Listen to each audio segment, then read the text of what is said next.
Welcome to the Greatest Story Podcast with your hosts, Zac and Josh. We're here to discuss and react to some of the greatest stories ever told. We will look at books, movies, video games, and today, comic books, and all other forms of storytelling to figure out what makes a good story and what are some of the greatest stories. So, Zac, have you watched anything or read anything or played anything or flipped through anything? Cool. Sure. Or listened to.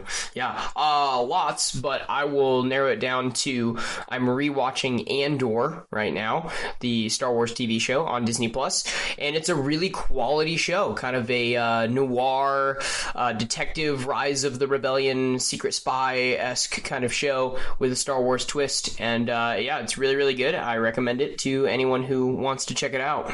Do you fight for a sunrise you will never live to see? It's true. I sacrifice my very soul. Yeah.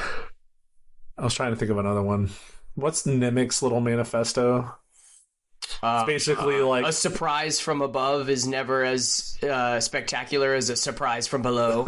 Is that in there? Yeah, I think so. Awesome. That might not be the exact wording, but that's the idea. And consequently, I think there was a little teaser reel that was posted. About Andor 2. That's correct. Yeah. Season 2 is coming out next year, I believe. So timely. Yep. Timely. Yeah, I mean, totally planned. Moving on. Staged! Yeah, well, you know what is not staged? Our call-outs, that's true, and we want to give a special shout-out and thanks to Pathfinder Commodore Peggy B, Pathfinder Champion Paige S, Pathfinder Captain Joanna B, Pathfinder Cadet Kirsten, and Pathfinder Cadet Lauren. You guys are champs! Ba-dum-bum. Well, Josh, what are we talking about today? It's pizza time? It's pizza time! And Master and family are dead. Wow. That was a turn. I mean, that is like a scene in the book, too. Like, it is. Everybody's dead. You want some eggs? You want some eggs? You want some breakfast? We are talking about our first comic book. And consequently, or not consequently, additionally, our first fan-suggested work. Yes. So for those of you that have been waiting on the edges of your seats, we made a suggestion. When are you guys going to talk about it? We've started. It takes time for these things to roll out. Yep. So we are talking about fan-suggested from, I can't remember, what is his Discord name?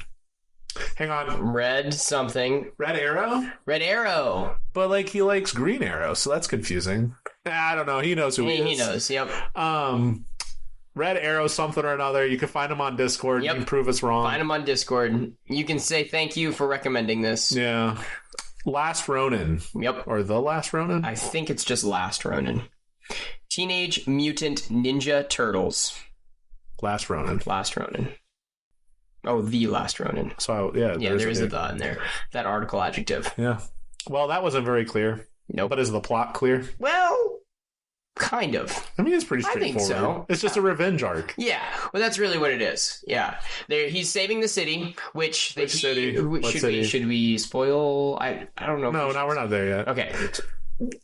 What city is it, Josh? Yeah, so I guess for a little bit of context, if you know the Teenage Mutant Ninja Turtles, you know that there's traditionally 4. Yep. And they wear blue, orange, purple, and red headbands. Yep. And Leonardo's blue, yep. And he's like the leader. Yep. He uses the katana. Yeah. 2 katanas. True. With 3 fingers. Yeah. Each hand. Right. That's because he's a turtle, though. Yeah. Yeah. But anyways, I don't know how turtles have fingers. There's a lot of things I don't get. Raphael wears red, and he's the hothead. With has those, what are those called? The daggers? The ones Elektra uses. Yep, they are the...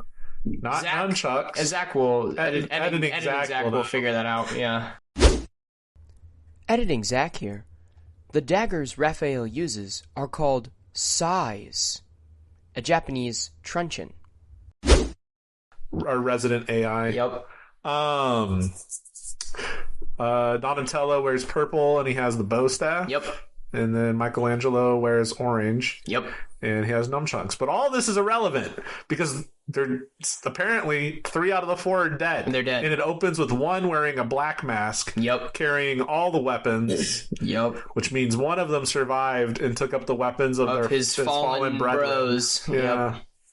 And this is set in like Blade Runner 2049. Yeah, that's a good description, City. Actually. Yeah, very futuristic. New York City is trash. Well, the lower, but then like they have like this hanging like gate that blocks the not nice part of New York from the old part, which is just like New York in the 80s, I guess. But above it is Blade Runner 2049. Ruled by some overlord whose name I can't remember. The grandson of Shredder. Yeah. Who has a weird superiority complex. Right. Anyways, but he's like dictator of New York City exclusively. Yep. And nothing else. Other than maybe Japan. Yeah, that wasn't very clear. No. It's a comic book. Right. Anyways, but that's the setting. And the plot is the grandson orchestrated the deaths of 3 of the brothers. 4. Yep. And Master Splinter. Yep. The rat. Yes. And adopted father. Basically an entire clan of samurai. Right. In Japan. Yep. Not New York City. No. So then the remaining Teenage Mutant Ninja Turtle comes to New York, back to it, to free the city. Not even. He just comes to kill. He wants to kill the dude. That's it. But there's like the element of freeing the city. That is a happy consequence of his rage. But I think, but even in like the opening pages, he mentions like, "Oh, I need to free these people, but I have to stay focused on the task." So it's like I think it's there. It's there, but you just said at some point, you know, you just want to redeem. Listen, we gotta free the city by killing the bad guy. That would happen, yes, but his primary objective is to kill the bad guy with freeing the city. Well, so he does find an underground rebellion led by April, who I think is a reporter. Well, April is the friend of the Teenage Mutant Ninja Turtles. I know, but I think she was a reporter. At one point, like a journalist. Yeah. And she has a daughter named Casey after the guy with the hockey mask. Correct. Named Casey. Yep. Nice. And they apparently have a whole army. Yep. Which is convenient when you're trying to take down a dictator with his own secret army of robot ninjas. He almost succeeds the Ninja Turtle. Yep. Who calls himself Ronin. And then he fails. Ronin, by the way, being a samurai with no master. Editing Zac here. Yeah. No, not editing Zac. Real Zac. I have knowledge too. I am the master now. That's not how it goes. I am the captain. Yeah. Oh, that would be a good one to do. Captain Phillips. I love Captain Phillips. That's a great movie. That's a heart wrencher. It's a dark movie, but it's that's so random. How did we get here? Anyway, so I guess clear plot. I don't know. I'd give it a meh. Yeah, solid meh. Yeah, I think so. It's clear and it's enjoyable. I mean, everybody likes a standard revenge plot, I think. It's like it's almost like a Western. Yeah. I mean, Ronin stories are like Japanese Westerns. That's what they are. Not to be confused with Italian Westerns, which are spaghetti Westerns. Yeah. Nice. You're going to bring up Clint Eastwood? I could. Yeah, but we won't. Almost said Westwood. That's his alternate reality. I already have one foolish baboon at the end, I gotta say. That's true. Yeah. Don't need to make it 2. True. Anyways. So I think it's pretty good plot. What about clear character arc? So I don't think so. At least it would be low. A lot of it. So it gets weird, right? The one Ninja Turtle. Right. I think this is where we spoil. Do we have to? I think so. Should we? Yeah. It's very essential. Because the character arc, I think, happens before. Yep. It's the nunchucks. That's what gives it away. No. It's just, I don't. Anyway, look, I guessed this like a year ago. Yeah. Just to be clear. Yeah. And if you're listening I had suspicions, and then I looked it up, so. I didn't. Well, because I was doing research. Yeah. But. So if you're listening to this, and you're the one who suggested this, just know that I knew that I was right. Yep. Anyways, but it's Michelangelo. Yep. The most lover. Joyful, yes. The one that you wouldn't think would turn into a self-obsessed with revenge, dark, brooding. Which made it very predictable. Yeah. Anyways, but he goes from the carefree brother, the one who's goofy, that's like life's an adventure, Cowabunga dudes. Yep. To I have to avenge my fallen father and brothers, and honor means everything, and he tries to commit seppuku. Yep. Honorable seppuku? Yeah. Yeah, at one point in the sewer, which yikes. That'd be rough. Yeah, not a great place to commit seppuku. Through his shell. Yeah. like wow. It's a strong sword. Yeah, he was going to commit. Sword. So that got heavy. So anyways, the character arc, I think, like, it's just weird because it happened before, and there's some flashbacks that show how he got there. Which is good, but I still think it's probably about average-ish. It's like, it's almost like,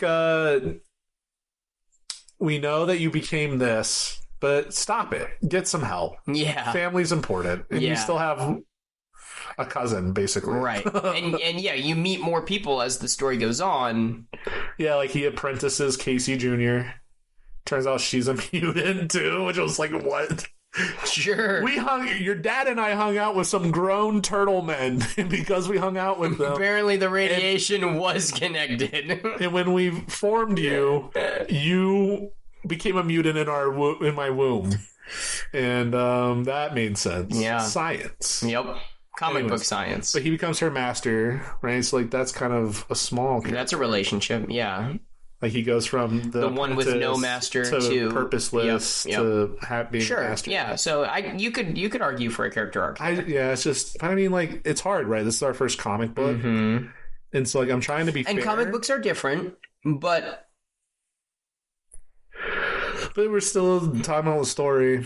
And, like, it's not bad. No. It's just, like... I don't want to... Like, it just feels kind of like a trope. Yep. Which isn't bad. Isn't tropes bad. exist. Which isn't bad. But, I mean, again, I would just give it a meh. Yeah. Right. What about clerical ethical lesson? What do you think? I'm actually... I was still formulating this in my brain driving over, and I'm not... So the driving characteristic is revenge. And that revenge happens. So I guess my question is, do you think it's portraying revenge in a positive light? I mean, he does. So another big spoiler, if you're going to read it, I guess stop and go read it. Get some help. Yeah. Thanks, Michael Jordan. He dies at the end, right? Yeah. I think it's portrayed in a negative light. Like, you have stuff with April and Casey Jr. trying to stop him. And you have him, like, knowing what his dad, the rat, would say. And he still persists, and he ends up killing him. Mm-hmm. I think the bigger one is honor. Like, that's where it gets really twisty for me. Is I think the better thing to focus on is, like, he wants to honor his family, but he chooses to do it through revenge, which kind of ignores the teachings of his family. Yeah, and then you have which is a big thing. And then he also has these weird inner dialogues because you see, like, shadow versions of his brothers show up, the other three turtles, and they, like, give him terrible advice. Yeah. Which, is it really his memories of his brothers, or is it, like, his what he grief? Wants. Yeah. Is it kind of the grief messing with his mind, just confirming what he wants? Yeah, it's like, I don't think he's portrayed in the most positive of light. I don't think so, no. And he's our main character, but I don't think we should be emulating him. No, I mean, I think you're supposed to feel sorry for him. Yeah. It's almost like an anatomy of a failure where you're interested to see what went wrong. Mm-hmm. Like, because they do that. Like, there's flashbacks. Yeah, of the different stages. Yeah, and there's, like, two different types of flashbacks. There's the one where you figure out how a brother died. Mm-hmm. And you're like, oh, I guess it's not Raphael because he went out in, like, the first issue. Yep. And then there's... Yeah, I think he is the first flashback. Yeah, and then there's, like, the ones where he goes to Japan to figure out what happened to his dad. Mm-hmm. And that's a different art style, which is cool. Yeah. The art is cool. The art is amazing. Consistently great. Yeah. For we'll get to that with consistency and but I mean, like, the clear ethical lesson, if there is one, it's family is important. Yeah. And, well, I guess, okay. And so saying, I guess the underlying message is also there's always hope because he builds a new family, kind of. True. But he decides to leave them, which is where that breaks down for him. Right. Because he trains Casey. Yep. April's still alive. Yep. He becomes the leader of this resistance movement. Yep. Which is, like, weird. They have, like, World War III level military gear in the middle of New York, even though apparently they can't get anything. But I mean, again, it's a comic book, so like, can't judge it too harshly. But it's just the ethical lesson thing. Like, family's important. You can make new family, but also, like, still avenge your old one and then die. You're like, I don't know, that's not very satisfactory for me. Yeah. I mean, there's also pride comes before the fall. I see you furiously flipping. Yeah. Are you searching? I'm just trying to figure out if I have any real evidence for a good lesson. Yeah, and that's kind of my issue is it's like every time they take 2 steps forward, they take a step and a half back. Yeah. Because Casey doesn't even really have character development. No. And like she goes from overconfident to super overconfident, but trained. Yeah. I mean, April is about the same. And I guess there's some... But the art He dies, and it's like... We knew it was going to kill him. Yeah. But then they have like... Peace, the whole inner peace thing. And then there's the turtles that show up at the end. Yeah, okay. I was waiting to talk about that till consistency. Cause what? That ruined it for me. It did. Like, what? It would have been better if Casey started a human dojo. Yeah. Or something. Like, but we're getting ahead of ourselves. In memory. Anyway, yeah. So I personally, I'm not a huge fan. I guess I'll just land there. I'm not a huge fan of ethical lesson. It seems muddled. So I think we could pull stuff out, but it seems... It is muddled at best. Again, yeah.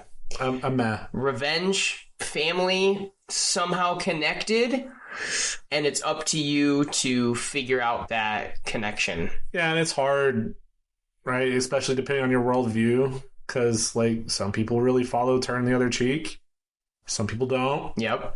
Some people would argue that, going out in a blaze of glory in revenge for your family is the good moral ethical lesson. Have you seen those meme videos on like YouTube where it's like how women hope they die? And it's like, yes, how men die in my sleep. And it's like how men want to die. It's like the biggest action scene you can find from any video game. Yes. Or like, whatever. Yes. It's like it's like Boromir. Boromir has all the arrows in and still fighting. It's like if Wolverine Deadpool gave us anything, it's Like a Prayer Choir edition. Yeah. Anyway, I mean, like that is basically this book. This comic book is basically that meme. Yeah, like the Ronin is like, listen, I'm gonna die. I knew I was gonna die. The amount of times he's like, "This was a one-way mission." Yeah, this was a one-way mission. Did I mention it's a one-way mission? You were. By the way, there's only one way out. I told you not to come because it's a one-way mission. We're like, okay, we get it. You're just trying to get yourself killed. Like the bloodline of the Shredder. We get it. Yeah. Which he's weird. Can I just say? Yeah, the like metal armor that shows up. Well, no, not. I mean, that's kind of cool. Yeah, like it's predictable. He's like the bad guy who thinks he's super cool because he cheats. Right. Like he literally is like, I'm God, and he I don't know if it's a biblical reference where he throws himself off the cliff and his droids catch him. Yeah, it's kind of like Jesus. Yeah, a little bit on the like mount. anti-Jesus in the Gospels. It's like it's kind of I do think that's a cool scene. Yeah, it shows that he's kind of back crud crazy. Yeah. He's insane. Yep. And the whole mommy issue. Yep. It's like, I kept my mom alive so I could kill her. Yeah, like, classic bad guy. We thought you loved your mom and that you were sad because she was taken from you. Maybe maybe there's a foil there for ethical lesson. Is he has his mom? Shredder Jr. Keeps his mom alive so he can kill her. I don't know if he was going to the whole time though, or if it was just. But Ronin taunts him can't keep his family alive, so he's going to avenge them. I mean, they both die, and they kill each other. They do. So I don't know. I guess you can't control your family's death, so avenge them. Absolute power corrupts absolutely. Maybe. I don't know. I mean, that's just weird, right? Ronin didn't have power. He didn't have. That's why I was mentioning Shredder Jr. or Great Junior Jr. Yeah. Shredder the Third. Shredder the Third. There's also the weird thing where sounds like an epic heavy metal band. Shredder the Third. Yeah. It's like Christopher Lee's metal band. Yeah. Did you go back and look at the part where he kills the one robot ninja and is like, towards there's the beginning? A person inside Yeah, that's of the it? only time. Do they ever come back? No, it never comes back. I don't even know, when do the robots come back? Do the robot ninjas come back? Oh, yeah, here they he are. shuts them down. Remember, he invades the big weapon factory. Yeah, thing? That's right. and it's like seriously like D-Day, but in like Staten Island. Yeah. I think it actually was the Statue of Liberty. Yeah, the city, I mean, but we talked about the city is New York. So. Yeah, but I mean, the arms factory is like... Yeah, they never bring that up again.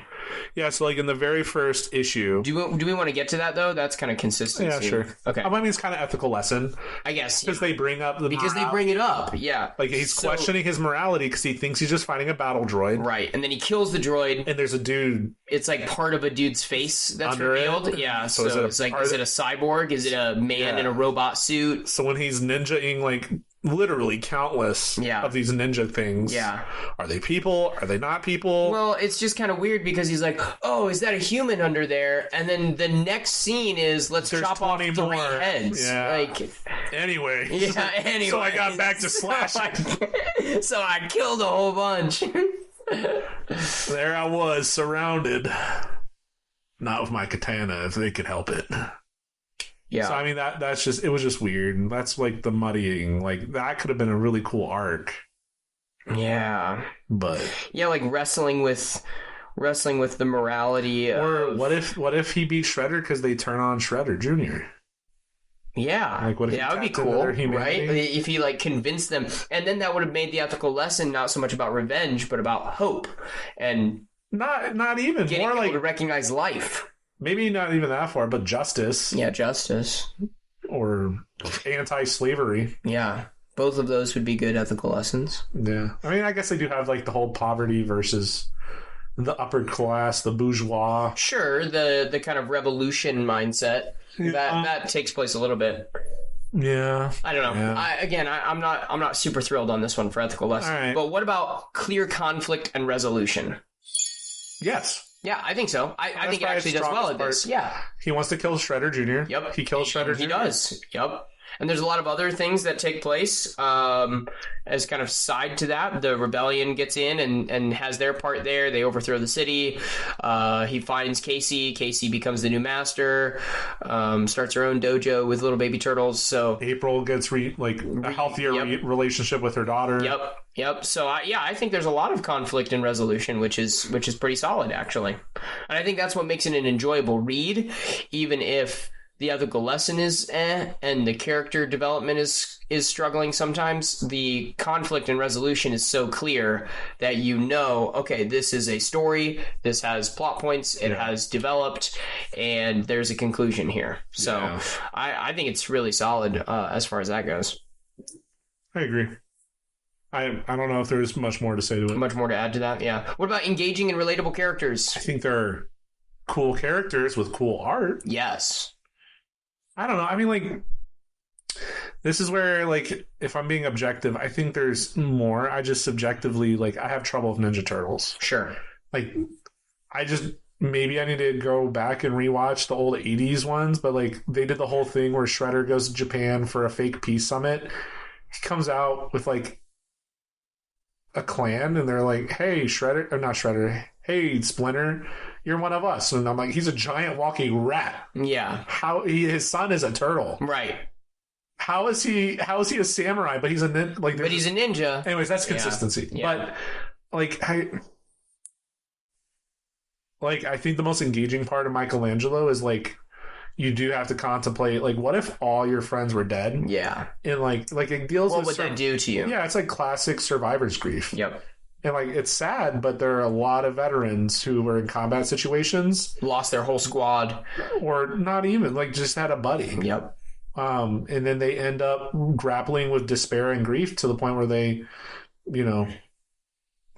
choose an extreme reaction to that. Yeah.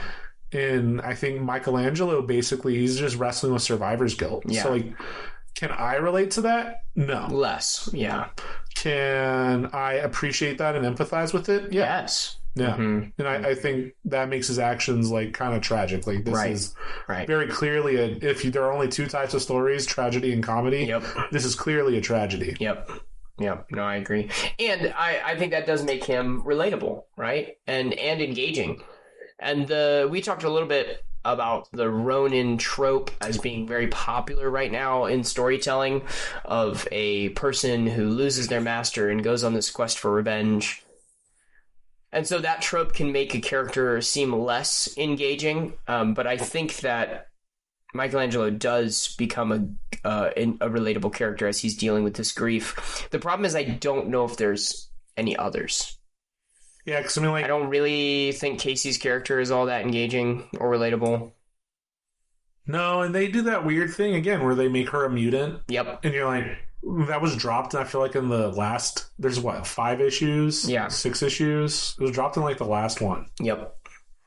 Or, like, her relationship with April. Not really developed a whole lot. It's like the traditional, like, teenage daughter with mom. Yep. And mom used to be reckless. Yep. And daughter is reckless. And yeah. I don't know, she has robot arms and legs. Yeah. Because she was also exploded. Right. And Shredder the Third, not really a huge fan. Yeah, the craziest thing, like he's basically, like, it's kind of goofy. Like, he kills his captain of the guard twice. He literally feeds them to robot ravens. Did you catch that? Yep. That was weird. Yep.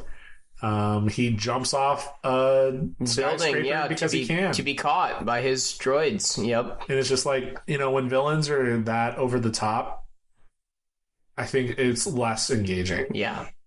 Like, a little bit of madness can go a long way. Like, where you're like, I see where you're coming from, but then you took that, like, to the max. Yep. Just going full 0 to 100 sometimes is, like, not the best. Yeah.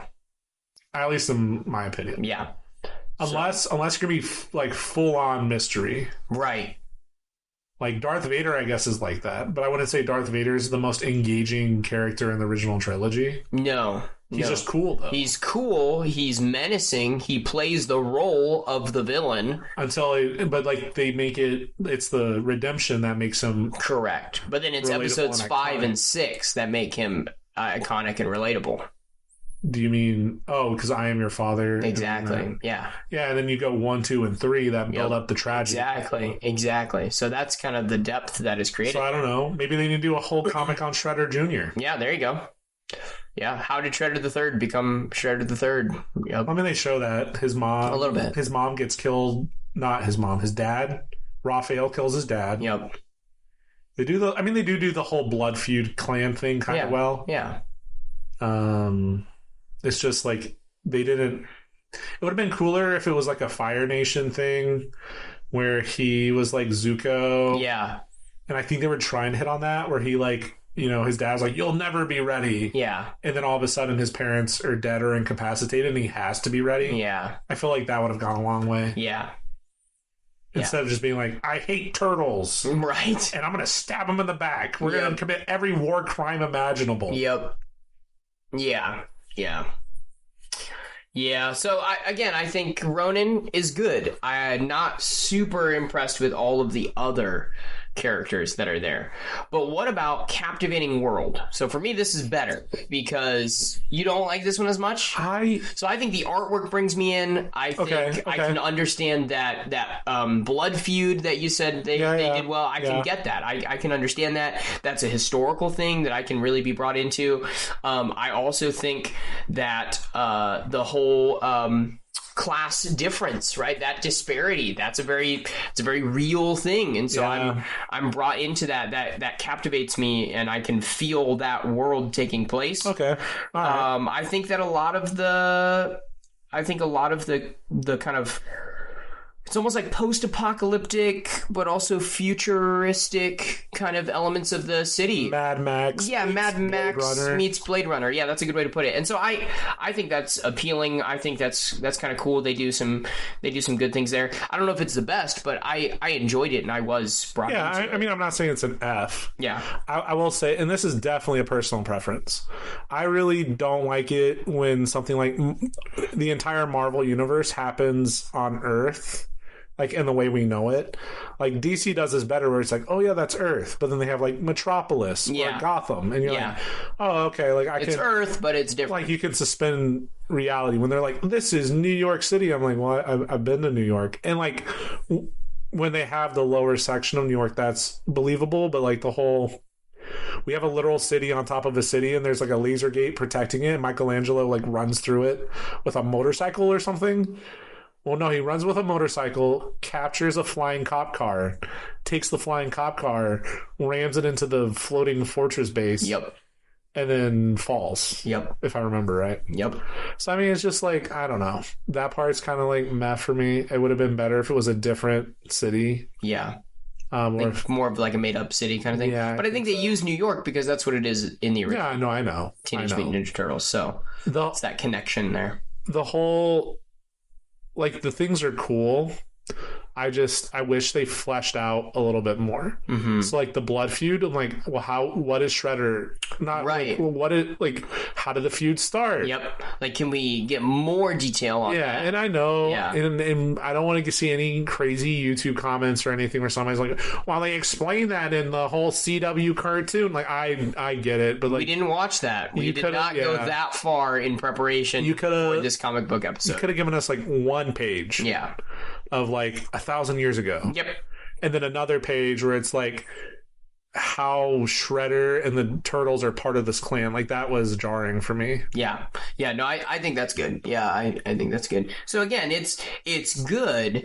It's just not... You're right. I need to think more about the art, I think. Yeah, I think the art is fantastic. And I think the art really brings me in, especially since it is a comic book. So thinking about medium, right? If I'm watching a movie, I'm paying attention to the cinematography as well as the story and the characters. Or the books. If I'm reading a book, I'm paying attention to the way dialogue is structured or even the way the words appear on the page. And the Mad Max meets Blade Runner aesthetic is pretty cool. Yeah, like, it's cool. Who doesn't like ninja weapons with pads and like, it is cool. Yeah. All right.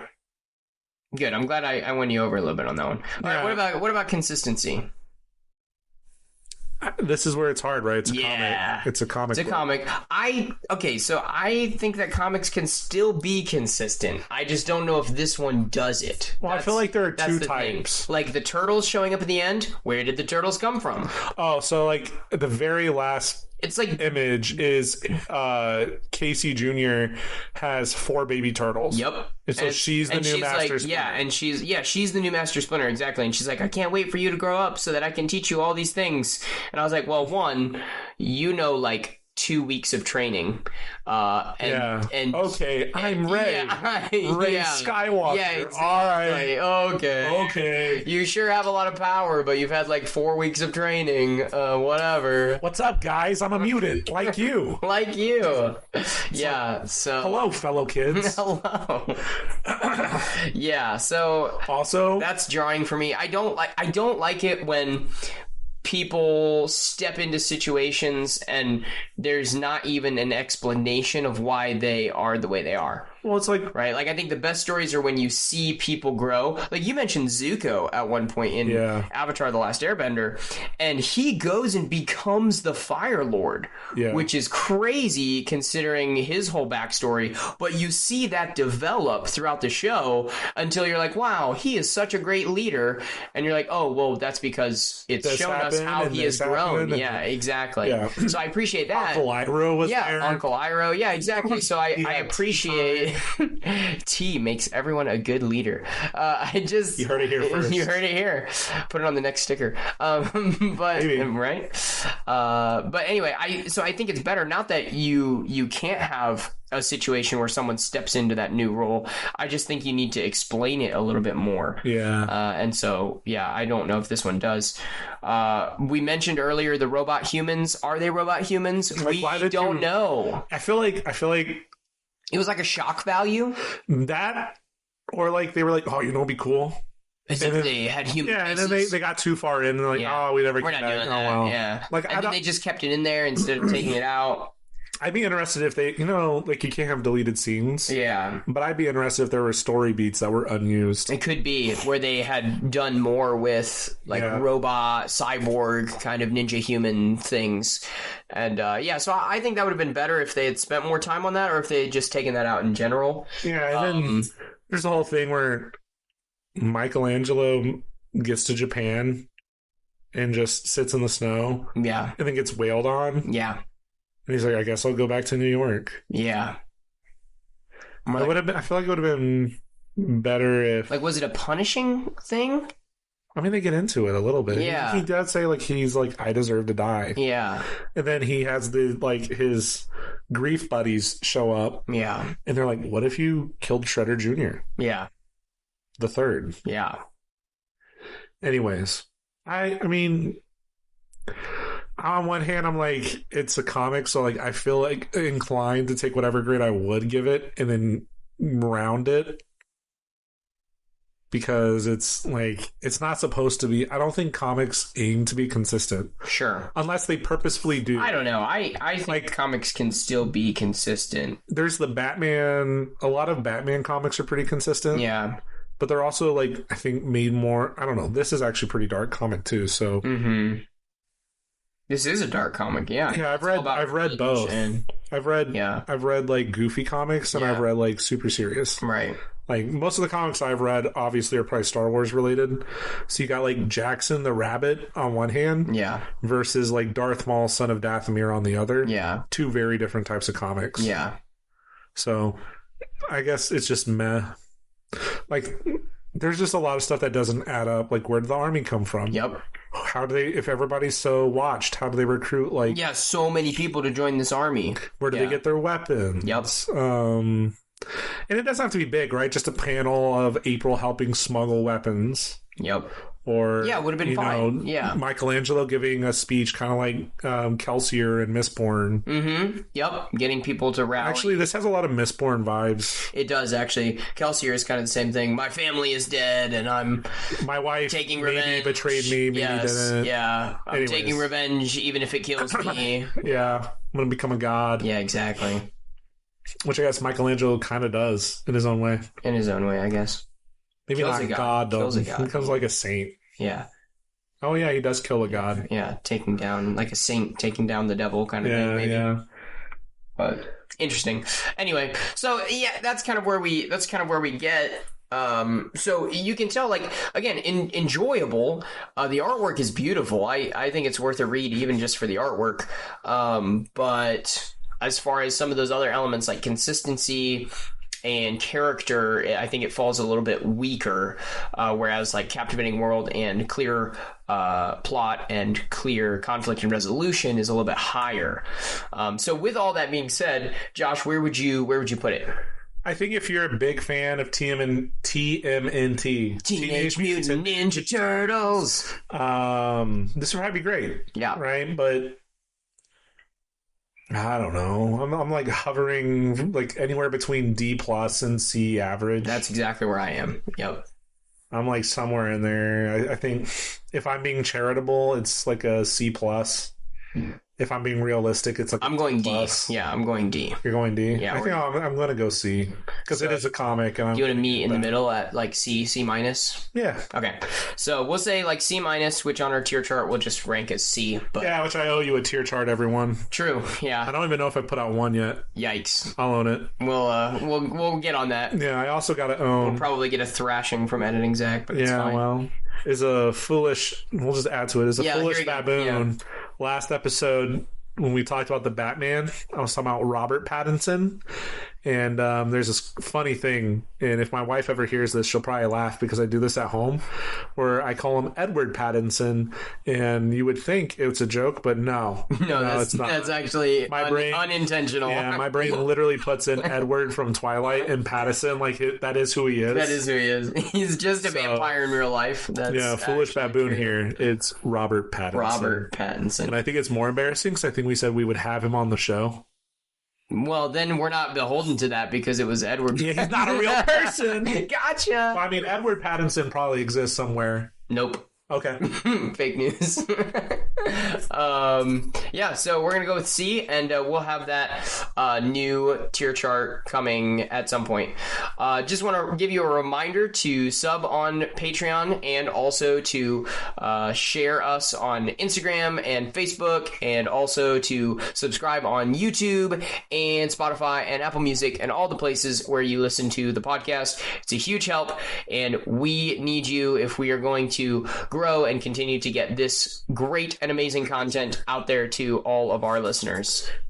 And if you pay attention on them, you might see some delicious jams and jellies available for you. True, very true. Some delicious jams and jellies. And if that has made you hungry, it just turns out that next week, due to our own Patreons who have paid and voted, they have chosen that we are going to do Hunger Games, the original.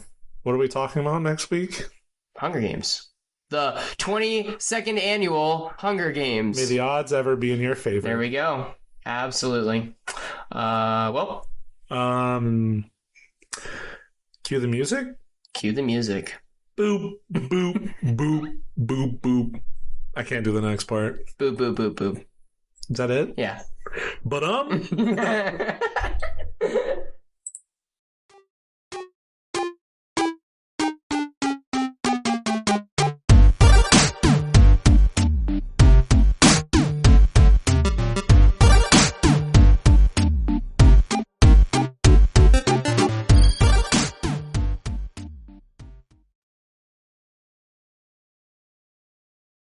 little bit overused lately. I'm a warrior with no master.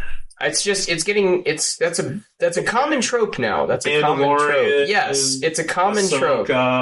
They did a separate Star Wars Ronin episode. Yeah, that was sick. That was super good. They should do more about that. Style. Yeah, that was super good. Because I mean that actually makes sense, right? The Jedi are kind of like samurai-esque, so that totally makes sense. But Obi-Wan's a Ronin. Obi-Wan is a Ronin, exactly. So you want me to lean in? Yes, I want you to lean in. Here I am.